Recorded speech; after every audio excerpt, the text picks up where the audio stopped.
எல்லாரும் எப்படி இருக்கீங்க? சந்தோஷமா இருக்கிறீங்களா? ஆமா பாருங்க, இந்த கிறிஸ்துமஸ் கூட டக்குன்னு வந்துட்டு போன மாதிரி இருக்கு தானே. ஆமா, இந்த வருடம் எங்களுக்கு கொஞ்சம் கவலையாவும் தான் இருந்திருக்கும். ஏன்னா நிறைய பேரை நாங்க இழந்தும் இருக்கிறோம், நிறைய பேர் கஷ்டப்பட்டு கொண்டு இருக்கிறாங்க. ஆனாலும் கர்த்தர் இம்மட்டும் எங்களை பாதுகாத்து வழிநடத்தி இருக்காரு. அப்ப அவருக்கு கண்டிப்பா நாங்க நன்றி சொல்லணும். அது போல நாங்க சந்தோஷமா மகிழ்ச்சியா இருக்கிற நேரம் கடவுளும் அவரும் சந்தோஷப்படுவாரு. சரியா? முதலாவது ஒரு வேதாகம் பகுதியை பார்த்துட்டு வருவோம். லூக்கா 2ஆம் அதிகாரம் 41ஆம் வசனம் முதல் 47ஆம் வசனம் வரை. லூக்கா 2ஆம் அதிகாரம் 41ஆம் வசனம் முதல் 47ஆம் வசனம் வரை. கோவிலில் சிறுவன் இயேசு. ஆண்டுதோறும் இயேசுவின் பெற்றோர் பாஸ்கா விழாவை கொண்டாட எருசலேமுக்கு போவார்கள். இயேசுவுக்கு 12 வயது ஆன போது வழக்கப்படி விழாவை கொண்டாட எருசலேம் சென்றனர். விழா நாள்கள் முடிந்து அவர்கள் திரும்பிய போது சிறுவன் இயேசு எருசலேமில் தங்கிவிட்டார். இது அவருடைய பெற்றோருக்கு தெரியாது.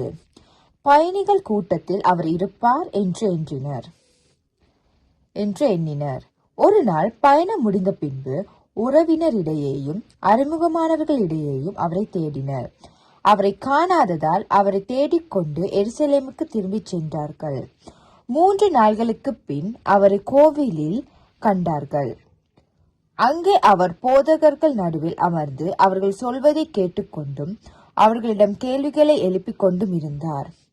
அவற்றை கேட்ட அனைவரும் அவருடைய புரிந்து கொள்ளும் திறமையையும் அவர்கள் அளித்த பதில்களையும் கண்டு மலைத்து போயினர். இந்த வேதாம் பகுதியில பாத்தீங்களா குட்டீஸ், ஏசப்பா அந்த ஆலயத்துல போயிட்டு போதகம் பண்ணி கொண்டிருக்காரு தானே. அது போலதான் குட்டீஸ், நாங்களும் எப்பயுமே ஆலயத்துல தான் இருக்கணும். பாருங்க, நாங்க எங்களுக்கு தெரியும் நார்மலாவே கிறிஸ்துமஸ் நியூ இயர் வந்தாலே நாங்க சர்ச்சில் தான் இருப்போம், டெக்கரேட் பண்ணி கொண்டு, அப்புறம் ஒரு ப்ரோக்ராம்ஸ்க்கு பழகி கொண்டு அப்படி இருப்போம் தானே. அது மட்டும் இல்ல குட்டீஸ், இந்த டிசம்பர் சீசன் வந்தா தான் மட்டும் சர்ச்சுக்கு போகணும்னு அவசியம் இல்ல குட்டீஸ். நாங்க தொடர்ந்து சர்ச்சுக்கு போகணும். நாங்க அங்க இப்ப சில புக்ஸ் எல்லாமே ஓரமா இருக்கும் தானே, வெளியே வச்சிருப்பாங்க. அதெல்லாம் அழகா அடுக்கி நாங்க வைக்கணும். இல்லாட்டி ஃபாதருக்கு ஏதாவது ஹெல்ப் வேணும், நாங்க போய் ஹெல்ப் பண்ணலாம். இல்லாட்டி அங்க கிளீன் பண்றவங்களுக்கு ஏதாவது ஹெல்ப் வேணும். எங்களோட சர்ச்சை நாங்க தான் சுத்தமா வச்சிருக்கணும் தானே. நாங்க தான் எங்களோட சர்ச்சை கிளீன் பண்ணணும், நாங்க பார்த்து கொள்ளணும் தானே. எல்லாமே நாங்க செஞ்சு எங்களால முடிஞ்ச வேலைங்களை செஞ்சு நாங்க எங்களோட ஆலயத்துக்கு, அதாவது எங்களோட ஏசப்பா இருக்கிற எங்களோட ஆலயத்துக்கு நாங்க வேலை செய்யணும் தானே குட்டீஸ். கண்டிப்பா இந்த வருடத்துல பாரு, நாங்க அக்கா போன கடந்த வீடியோஸ்ல சொல்லியிருந்தேன், நாங்க கிறிஸ்துமஸ்க்கு மத்தவங்களுக்கு கிஃப்ட் கொடுக்கணும். அதாவது பெருமையான கிஃப்ட் இல்லாட்டி நாங்க அவங்களுக்கு எங்களால முடிஞ்ச உதவிகளை செய்யணும். அது போல சின்ன சின்ன எங்ககிட்ட ஒரு எக்ஸ்ட்ராவா ஏதாவது இருந்தாலும், இல்லாட்டி எங்களுக்கு சாப்பாடு கூட இருந்தாலும் நாங்க மத்தவங்களுக்கு கொடுத்து உதவி செய்யணும். அதுதான் உண்மையான கிறிஸ்துமஸ்னு சொல்லியிருந்தேன். சரி, இப்ப கிறிஸ்துமஸ் முடிஞ்சிட்டு இப்ப அடுத்தது என்னது? சரி, நியூ இயர் வருது. ஆமா, 2025ஆம் ஆண்டு இந்த 31ஆம் தேதியோட முடியுது. அதோட நியூ இயரும் ஸ்டார்ட் ஆக போகுது. அதாவது 2026க்குள்ள நாங்க காலடி வைக்க போறோம். இந்த 2025ல பாருங்க குட்டீஸ், கடவுள் எங்களை கண்மணி போல எங்களை பாதுகாத்து எங்களை வழி நடத்தி இருக்காரு. நாங்க படிக்கும் போது எங்களுக்கு புரியாத நேரம் எங்களை வழி நடத்தி இருக்கிறாரு, எங்களுக்கு சொல்லி கொடுத்து இருக்கிறாரு. அது போல எங்களுக்கு 3 நேரம் சாப்பாடு தந்து, எங்களுக்கு உடைகள் தந்து தானே எங்களை நாங்க வாழ்றதுக்கு எங்களுக்கு என்ன தேவையோ அது எல்லாமே கடவுள் தந்திருக்காரு. அப்ப நாங்க அவருக்கு நன்றி சொல்லணுமா இல்லையா? கண்டிப்பா நன்றி சொல்லணும் தானே குட்டீஸ். அது போல எங்களுக்கு நிறைய பிரச்சனைகளும் வந்திருக்கும். ஆமா, இந்த வருடத்துல எங்களுக்கு எப்படி இருந்துச்சு நாங்க சொல்ல யோசிச்சு பார்த்தா, ஸ்கூல் போன இப்பதான் ஸ்டார்ட் பண்ணோம், அதுக்குள்ள ஸ்கூல் முடிஞ்சிட்டா அப்படின்னு இருக்கிறதா இருக்கும் தானே. டக்குன்னு போயிட்டு எங்கள் நாட்கள் அது போல வருடங்கள் டக்குன்னு எங்களுக்கு ஃபாஸ்டா போற மாதிரி இருக்கு. அது போல பாருங்க குட்டீஸ், எங்களுக்கு புதிய வருடம் சொன்னோன்னே எங்களுக்கு புதிய வருடத்துக்குள்ள போக எங்களுக்கு எக்ஸைட்மெண்டா இருக்கும் தானே, எங்களுக்கு ஆசையா இருக்கும் தானே. புதிய கிளாஸுக்கு போக போறோம், புதிய டீச்சர் வருவாங்க, அதே போல நாங்க சண்டே ஸ்கூலுக்கு ரெடி ஆகணும்.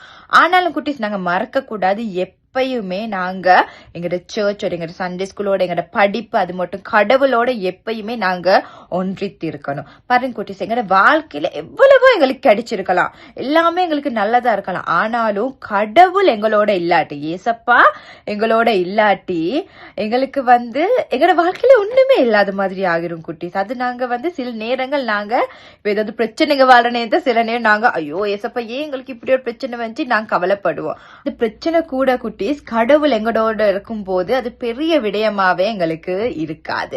அதனால நாங்க எப்பயுமே அவரோட இருக்கோம். நாங்க எந்த நாளுமே நாங்க ஜெபம் பண்ணோம், அது போல வேதாகமம் வாசிக்கணும். நாங்க சண்டே ஸ்கூலுக்கு மறக்காம போகணும். கண்டிப்பா குட்டீஸ், ஞாயிற்றுக்கிழமை ஆகுனாலே நாங்க சர்ச்சுக்கு கண்டிப்பா போகணும். நீங்க உங்களோட பெற்றோருக்கோ பெரியவங்களையும் நீங்க சொல்லணும் தானே, நாங்க சர்ச் போகணும், எங்களை கூட்டிட்டு போங்கன்னு நீங்க அங்க போகணும். அது போல சண்டே ஸ்கூல்ல போயிட்டு கடவுளை பத்தி படிச்சுக்கொள்ளணும். பாருங்க குட்டீஸ், நாங்க இன்னைக்கு வாசிச்ச இந்த வேதாகம் பகுதியிலையும் ஏசப்பா பாருங்க அந்த ஆலயத்துல போயிட்டு அவர் மத்தவங்களுக்கு போதிச்சிட்டு இருக்காரு தானே, எவ்வளவு பெரிய விஷயமா இருக்கும். அதே போல அவர் இந்த உலகத்துக்கு வந்து எங்களுக்கும் நிறைய விடயங்களை கற்றுக் கொடுத்திருக்காரு. அப்ப நாங்க அவரோட பிள்ளைங்க, அவரை போலத்தான் வாழணும். நாங்க மத்தவங்களுக்கு ஒரு உதாரணமா நாங்க வாழ்ந்து காட்டணும். அதே போல குட்டீஸ் பாருங்க, எங்களுக்கு இந்த உலகத்துல நிறைய உறவுகள் இருக்கு தானே. பாருங்க, எங்கட நண்பர்கள் இருக்காங்க, எங்கட உறவினர்கள் இருக்காங்க, எங்கட தெரிஞ்சவங்க எல்லாருமே இருக்கிறாங்க தானே. ஆனாலும் எங்கட ஏசப்பாவை போல எங்களுக்கு ஒரு உறவு இல்லாட்டி குட்டீஸ், நாங்க ஒண்ணுமே இல்ல குட்டீஸ். அது நாங்க சில நேரம் நாங்க வந்து நீங்க பாருங்க, நீங்க தொடர்ந்து நீங்க ஜெபம் பண்ணி பாருங்க. ஏசப்பா வந்து எங்கட ஒரு அப்பா, அது போல எங்களோட ஒரு நண்பரா இருப்பாரு. எங்களுக்கு கேக்குறது எல்லாம் எங்களுக்கு தருவார். அது ஆனா சரியா இருந்தா எங்களுக்கு கண்டிப்பா தருவார், இல்லாட்டி அது கொஞ்சம் லேட் ஆகும் எங்களுக்கு. ஆனா நாங்க அதுக்காக ஏசப்பா நீங்க தரல நாங்க கோவிக்க கூடாது. கடவுள் எங்களுக்கு என்ன செஞ்சாலுமே அது நல்லதா தான் செய்வாருன்னு நாங்க புரிஞ்சுக்கொள்ளணும். அது போல பாருங்க குட்டீஸ், நாங்க இந்த புது வருடத்துக்கு போகும்போது நாங்க எங்களை ஆயத்தப்படுத்தி, அதாவது இந்த வருடத்தில் நாங்க ஏதாவது தவறுகள் செஞ்சிருந்தா அதுக்கு நாங்க மன்னிப்பு கேட்கணும். சரியா குட்டீஸ்? அது போல நாங்க யாரோட சரி கதைக்காம இருந்திருந்தா அவங்களுக்கு கிட்ட போயிட்டு கதைக்கணும். நாங்க மன்னிப்பு கேட்டு கதைக்கணும்ல, நாங்க அவங்களுக்கு புரிய வைக்கணும், மத்தவங்களுக்கு உதவி செய்யணும். அதுதான் ஏசப்பாவோட வாழ்க்கையில எங்களுக்கு வந்து சொல்லி தந்திருக்கா. அப்ப அது போல நாங்க வாழணும். ஓகே குட்டீஸ்? நாங்கெல்லாம் செஞ்சு ஜெபம் பண்ணுவோமா? எல்லாரும் கண்களை மூடிக்கொள்ளுவோம்.